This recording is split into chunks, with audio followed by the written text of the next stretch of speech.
Hi everyone, hope you all had a wonderful lunch. Thank you for coming to this very special keynote by our very own Harker alumna, Surbhi Sarna. When she was 13, Surbhi was a patient. It was then that she realized she wanted to fill the void in female health-related innovation. She attended the University of California, Berkeley, and then worked as an engineer. Finally, she decided to tackle some of the issues she witnessed in women's health and became CEO and founder of Envision Medical. Envision developed a catheter-based device for early detection of ovarian cancer. After raising $17 million in venture funding, completing several clinical trials, and obtaining FDA clearance, Envision was purchased by Boston Scientific for $275 million in April of 2018. Ms. Sarna has authored numerous patents, has been invited speaker at universities including UCSF and Harvard, and has been featured in publications such as Bloomberg, Entrepreneur Magazine, and GigaOM.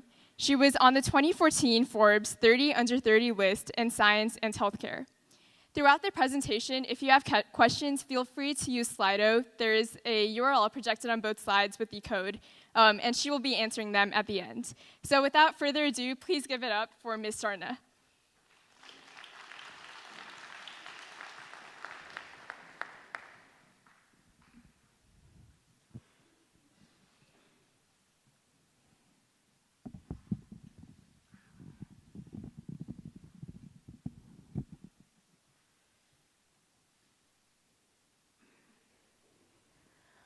Good afternoon, everybody. It's such a pleasure to be back here at the Harker campus. I'm an alumni myself, as was just mentioned. I graduated in 2003.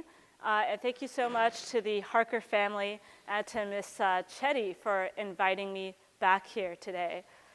So actually, my journey in becoming an entrepreneur began while I was a student at the Harker School.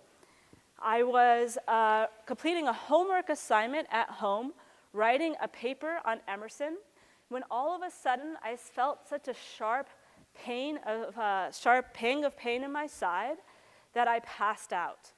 The next thing I remember is waking up in the hospital. I didn't know it then, but it was going to be the first of many trips. After 6 months of poking and prodding, they could tell me that I was suffering from complex ovarian cysts.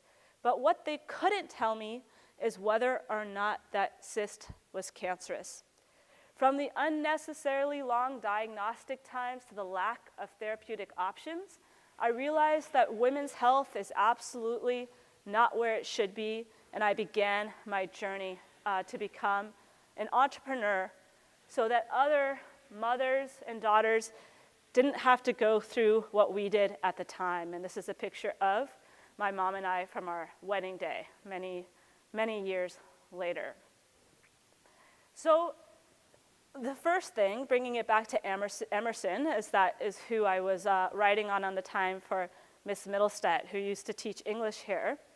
A good indignation really brings out all one's powers. And we're currently living in a time where being an entrepreneur is something that sometimes people will do just for the sake of becoming an entrepreneur. And I want you to keep in mind as we go through this story that what prompted me, but also what kept me going, was a very good indignation. Is what gives you the power to keep going. It brings out all of your powers and all of your abilities. So from my good indignation was born Envision Medical. And the hope of Envision Medical was to bring early detection to ovarian cancer. So what is the problem with ovarian cancer today? And parents, I see there's some children here that are a little bit younger than what I was expecting. I will be using, medical grade terminology as one might when discussing a women's health company. So just sorry about that. What is the problem with ovarian cancer? Well, it turns out that when there's a mass on the ovary, it can often be benign. And it feels like what many other benign conditions would feel like. So the symptoms are confounding, and there's no good way to work up those symptoms. So what do we have today as a diagnostic option? We have transvaginal ultrasound, which will tell you that there's a mass, but not whether that mass is cancerous, unless it's entirely fluid-filled. But if any portion of that mass is solid, it then becomes very difficult to know, is this mass cancerous or benign? Especially premenopausal women will have a cyst on their ovary on a monthly basis. So if that cyst is accompanied by pain, what do you do next? So in addition to the ultrasound, there is a blood test called CA-125. CA-125 only picks up cancer 30% of the time, which means if you have a negative, there's still a 70% chance that you do have cancer. In fact, the false positive rate is as well is so high that places like Kaiser will no longer do this test because the chances of unnecessary surgery are so incredibly high, because benign conditions such as inflammation raise the level of CA-125. So what are you left with if you're a patient who is at high risk for developing the disease? For example, Angelina Jolie, she never had a mass on her ovary, but she does have the BRCA mutation. And depending on if you have BRCA1 or 2, you have a 50 to 70% lifetime risk of developing this disease. So what's the only choice given to these women, if you can even call it that? It's to have their ovaries removed, which has dire long-term health consequences. You can't just remove the hormone control center of the body, of course, without impact on health. So, of course, the most obvious impact of removing the ovaries is on infertility. And let me tell you now, with the 2-year-old at home, and I'm actually currently pregnant as well, which is why this slide's a little bit harder for me to get through. It is a terrible thing to take away being a parent from a family and from a woman, right? And at the time where I had the scare in high school, that was the option that I was given. My parents had to take the risk. Do we do this invasive surgery and remove the ovaries, or do we wait to see if the cancer disappears on its own? And that's not a choice. And for these women who are at high risk today, because there is no good diagnostic option, again, this is what they're faced with. But the impact on fertility isn't the only impact. When you remove the ovaries before the woman is menopausal, the risk of osteoporosis skyrockets. You are 7 times more likely also to have cardiovascular disease. There's mood disorders and sexual dysfunction, and the list goes on. Anything you can do to preserve ovarian function for a year or 2 more makes a tremendous difference to how these women feel and the relationship with their family. So what if there was a better diagnostic option? What if, just like the Pap smear, you could collect cells on an annual basis or whenever it was necessary, let's say you have a mass, from the site of origin? We as a society have only made a true impact on cancer when we are able to access the site of origin and take a sample, right? So you think about what the Pap smear did for cervical cancer.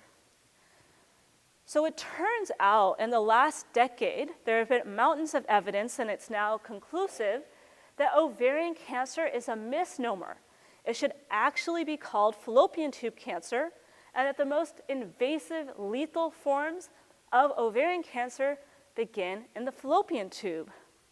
So what we invented at Envision was a way that while the patient is awake in the comfort of their gynecologist's office, they could reach into the fallopian tubes using a catheter-based microballoon and collect cells on the surface of that balloon. And it was the first time that a balloon was used to collect cells from any part of the body.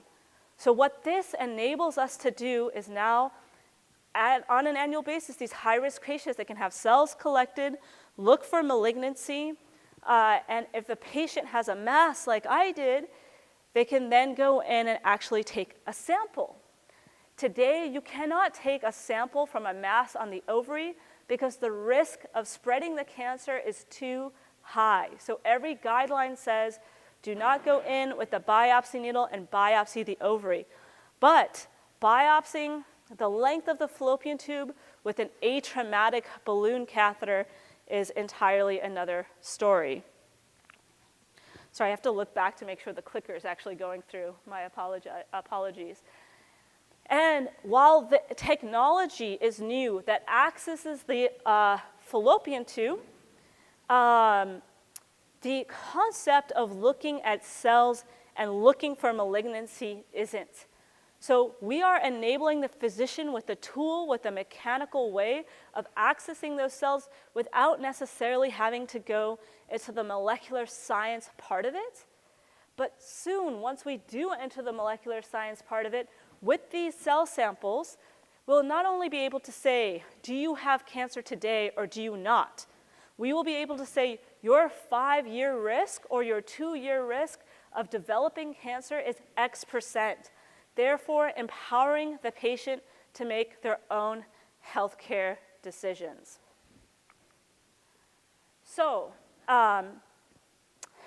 Ms. Chetty asked me to talk a little bit as well, now that we've talked through the science and what the product is, about what the actual entrepreneurial journey was like for me. So I attended UC Berkeley. I studied bioengineering and molecular and cell biology. And I worked in industry for about 3 years before setting off to start my own company. But the industry I worked in was cardiovascular. And the very first thing you need to do when you start thinking about starting a company is network and get to your customers, right? So in my case, the customers were going to be the gynecologist, right? But I didn't know any gynecologist. I came from the world of cardiovascular. I only knew one gynecologist, which was my own. So you can imagine it was a slightly awkward conversation to go in for a normal checkup and then change the dialogue completely and say, actually, I feel totally fine. I just wanted you to help me vet this idea. But as an entrepreneur, you'll often find yourselves in very, very uncomfortable situations, but there is usually a benefit to putting yourself out there, as this picture depicts. So the next lesson, and one question I get a lot, is about fundraising. Now, fundraising, especially in certain industries, for example, anything to do with healthcare, it's a long road ahead, right? On average, you're looking at 7 to 10 years before any type of exit. A lot of times, it's much longer than that if you're doing novel drug development. So fundraising is, of course, a challenge because you have to convince these investors that the idea in your head will one day get FDA clearance, be effective for the patients, that insurance companies will pay for it. It's a pretty long road ahead. And one thing that I think Harker does an excellent job of teaching is some of the softer skills as well. And this is especially true when fundraising because of how much you need to be reading body language, right? So when I was pitching, I had to say a certain word a lot. I had to say the word vagina, which is a medical term, and really no one should be reacting in any way to it. But the majority of the investors that I was fundraising from, of course, were men. So, it took them a second to realize that I was only talking about vagina because that's where the catheter is placed before you collect the cells from the fallopian tube. So it's always good to be very aware of how your audience might react to the things that you're saying, and when you're in the room with them, to truly read their reactions. Reading their reactions is actually more important than what you're saying. When you're speaking, you should sort of be on autopilot so that you could continually be reading the room and adjusting your pitch as necessary. In this case, I started saying transvaginal, and that made everybody feel a lot more comfortable. Okay, the other thing is talking to the press and the right time to do that. And I was once being interviewed by Bloomberg, and the male journalist asked me a very astute question and said, is it hard to talk about women's health when most VCs are men? So I told him the story that I just told you. 2 mornings later, I woke up to all my East Coast investors calling me because the title of his article, which is at the bottom of the screen here, is "To Pitch VCs, Just Don't Say Vagina, Editor's Pick of the Week." So again, when you're an entrepreneur and you're working on something novel, be aware that the press will kind of start pursuing you even if you aren't doing anything outbound, and just to kind of be aware of the impact that that might make. So another thing I want to talk about is the importance of team, right? So ultimately, because I was CEO and founder, I'm the one that's speaking to all of you today, but I would be absolutely nowhere without the very solid team behind me. And each one of these folks brought more than 15 years of experience to the table when I was working with them. And many of you Harker students might find yourselves in positions of leadership as you progress through your careers.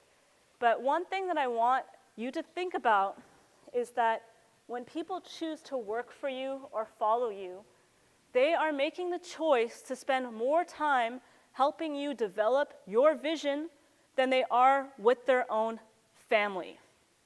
So what does that mean? How should you treat someone who has made that decision? The way that you should look at them, even though you're their boss, is as an alliance.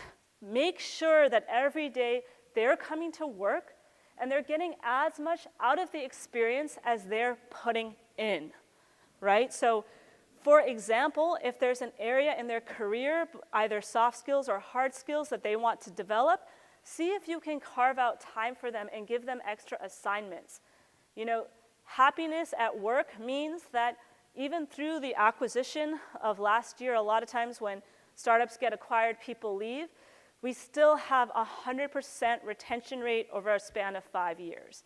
Because it is an alliance, it is a family, and leadership is a responsibility.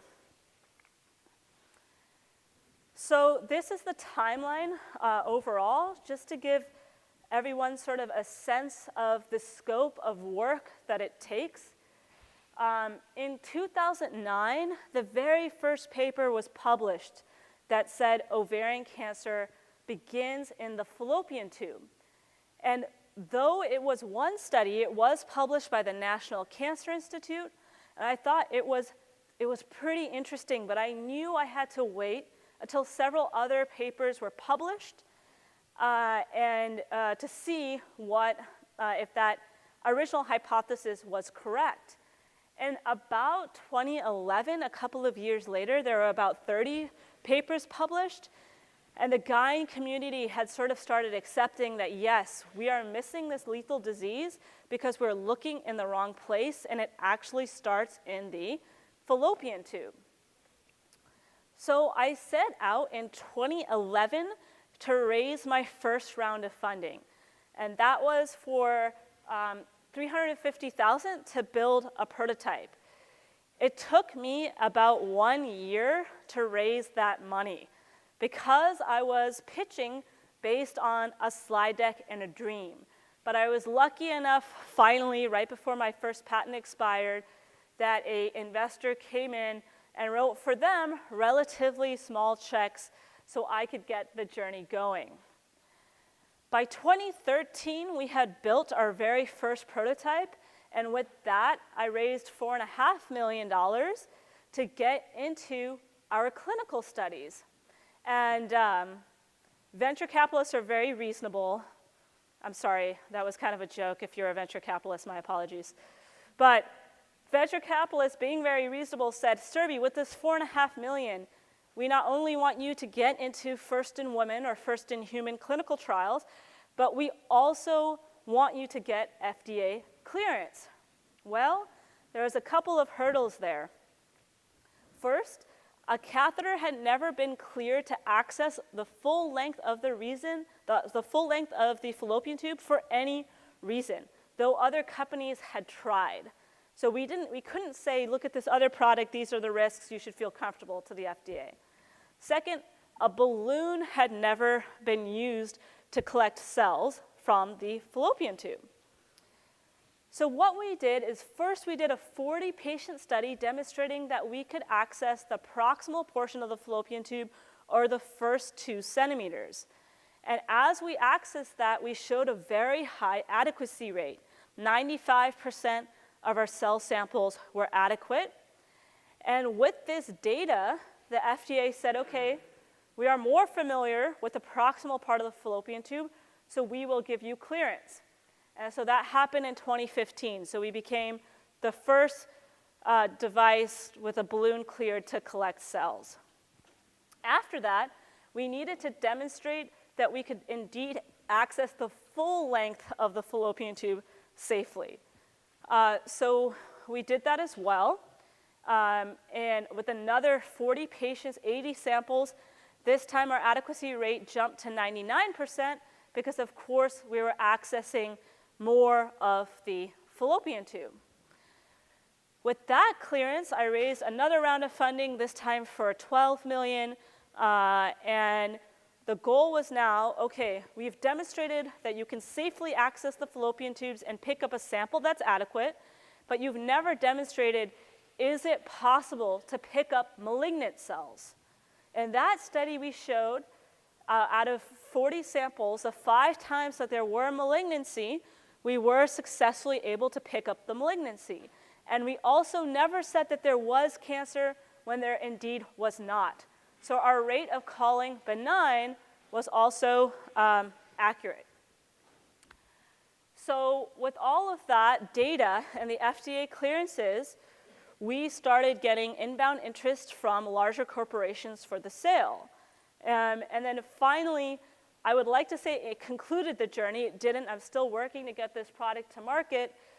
But that health scare that I had while I was a patient in high school, with Miss Chetty's help at the time and all of the other with all of the other teachers, helped me guide that indignation, turn it into something positive. I found a team who truly believed in me, and I was lucky enough to sell the technology and the company to Boston Scientific, and now I'm working with them side by side with a much larger commercial force than I could have ever afforded to launch this product in September of this year. And remember, the whole thing started in 2011. So in conclusion, nothing is more important to putting your heart into your work. So what you do does not matter as much as why you are doing it. Just make sure that whatever you are doing, you truly love to do. So I will end with this quote from Emerson and take any questions. Thank you, guys.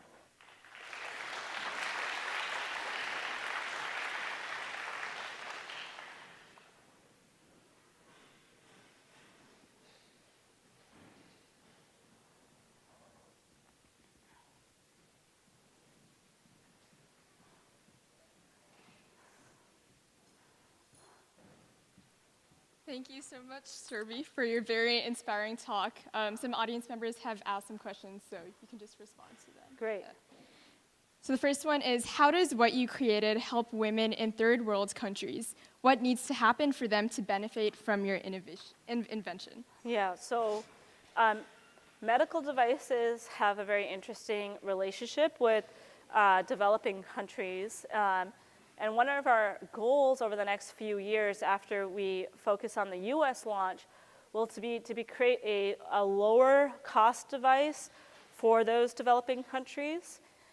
Interestingly, the rate of ovarian cancer is higher in more developed countries like the UK and the US. So they don't quite understand why. But of course, in developing countries, there's also a need, and that's a problem we would love to solve at some point.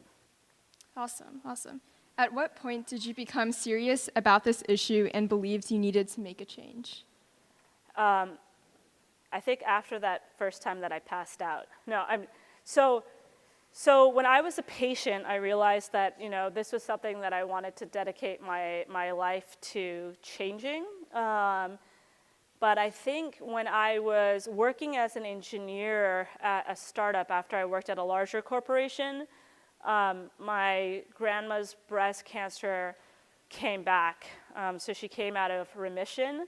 And at that point, though I thought I would get a few more years of experience before starting the company, I just realized that sort of every year that goes by, cancer is just a terrible and lethal disease, that the itch to start something I stopped being able to ignore. My reasonable brain stopped being able to ignore the desire to go out and try to make a change. So I think that's when I got really serious about it. Did people insult you and put you down because you were a woman during your journey? No, I mean, I never got a direct insult or a direct put down because I was a woman, but like a couple of times I got, oh, this is a niche market. And I was like, well, let me do a quick calculation as to what percentage women are of the population. Yeah, that's 50%. So sometimes there was that sort of thing. I think there was a bias against women's health because for such a long time our problems were seen as like a second-class issue to deal with. And then, of course, there's still this, I think it's 4% or is it 6% now of venture funding goes to female-led companies. So there is a little bit of that bias to get over. But I said this in a session earlier. The best way to get over that is to demonstrate that you are an absolute expert in your space and that no one really knows more about what they're talking about than you do when it comes to that specific topic. So that helped me overcome some of the hurdles and some of the biases that existed. That's some good advice. What challenges have you faced? I guess that sounds pretty. What was the hardest part of creating this company? The hardest part, so sometimes I feel like there's a story out there that when you're an entrepreneur, you love the product that you're working on so much that nothing else that you're giving up feels like a sacrifice. I didn't necessarily find that to be true. Of course, when you're putting in 12, 13-hour days, what does that mean? It means that you don't have as much time for family and friends or even to go to the gym. So I think that even through my last pregnancy, not prioritizing my health, not being able to prioritize my health without taking direct time away from the company was a real challenge for me. What role did Harker play in your journey? Oh my gosh. Well, I mean, my journey started here at Harker. It started with not only the fact that I was a patient here, and the teachers helped me so much to get over my hurdles and gave me the special attention to keep my focus and turned some of the anger that I had and how upset I was about my situation into productive things. But I think that Harker also instilled in me a love of learning and a not being afraid to take risks and go out there, and actually making me believe that if I really wanted to, I could make a change in the world. So I would say that, Harker not only helped me start my journey, but stayed with me the entire time. That's wonderful. How did you convince yourself to take the first step in beginning a startup, especially since the rate of success is extremely low? Yeah, that's a good question. I mean, so the rate of success for a startup is about 1%. So it is an incredibly low chance of success. But that's why it's so important to enjoy the journey and not just look at the outcome. So if you could see yourself, doing anything else and loving it, seeing patients and loving it, being at a lawyer's desk or in court and loving it, then I actually recommend that path and not being an entrepreneur. You should basically become an entrepreneur when that product or concept is grabbing you so much that you cannot imagine yourself doing anything else. So it's the journey that you love, regardless of the outcome of whether or not you're successful. Yes. If you could give one tip on starting a company, what would it be? One tip? Don't do it. No, I'm kidding. One tip on starting a company, I think I've talked about this a little bit already, but I highly recommend not starting a company unless you have found a concept that you truly love. I think that because there's such a desire these days to become an entrepreneur, the people starting the companies kind of ignore some of the nagging facts in the back of their mind. They don't want to address them, and they hope that it won't come up later. It always comes up. It's just that you knew about the issue years before, right? So I would say make sure that you've really done your own homework and listen to yourself about the concept before you decide to go start a company yourself, because of the amount of work that it takes.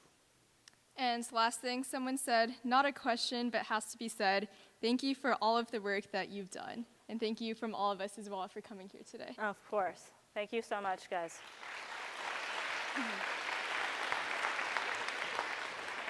Oh, thank you so much. Thank you.